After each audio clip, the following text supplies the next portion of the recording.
एक लोमड़ी बहुत भूखी थी। वह खाने की तलाश में इधर उधर भटकने लगी।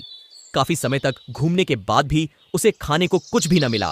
तभी उसकी नजर पास के एक बाग पर पड़ी। बाग बहुत ही सुंदर और हरा भरा था। उस बाग से बद्दी ही मीठी सुगंध आ रही थी। उसे एहसास हो चला कि अब उसकी खाने की तलाश जल्द ही खत्म होने वाली है।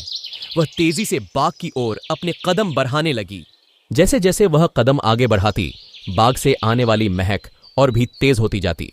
उसने मन ही मन सोचा कि इस बाग में कुछ तो खास होगा जो उसे खाने को मिलेगा। इसी सोच के साथ वह और तेजी से आगे बढ़ने लगी। जैसे ही वह बाग में पहुंची तो उसने देखा कि बाग तो अंगूर की बेलों से लदा हुआ है। सभी अंगूर पूरी तरह से पक चुके हैं। अंगूर देखकर उसकी आंखें चमक उठीं। अंगूरों की महक से उसने इस बात का अंदाजा लगा लिया कि अंगूर कितने रसदार और मीठे होंगे। वह इतनी उतावली हो चली कि मानो एक ही बार में बाग के सारे अंगूर खा जाएगी। उसने झट से अंगूरों को लक्ष्य बनाकर एक लंबी छलांग मारी, लेकिन वह अंगूरों तक पहुंच नहीं सकी और धड़ल्ले से जमीन पर आ गिरी। उसका पहला प्रयास विफल हुआ। उसने सोचा क्यों न फिर से कोशिश की जाए। वह एक बार फिर जोश से उठी और इस बार उसने अपनी पूरी ताकत से पहले से तेज अंगूरों की ओर छलांग लगा दी। लेकिन अफसोस कि उसका यह प्रयास भी बेकार गया। इस बार भी वह अंगूरों तक पहुंचने में नाकामयाब रही, लेकिन उसने हार नहीं मानी।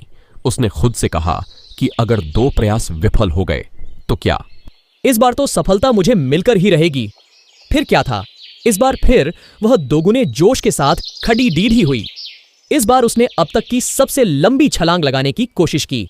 उसने अपने शरीर की सारी ताकत को एकत्र कर एक लंबी दोडीडी आब लगाई।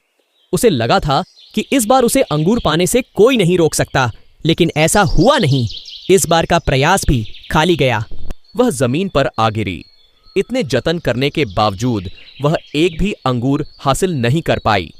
ऐसे में उसने अंगूर पाने की अपनी आस छोड़ी आंच दी और हार मान ली।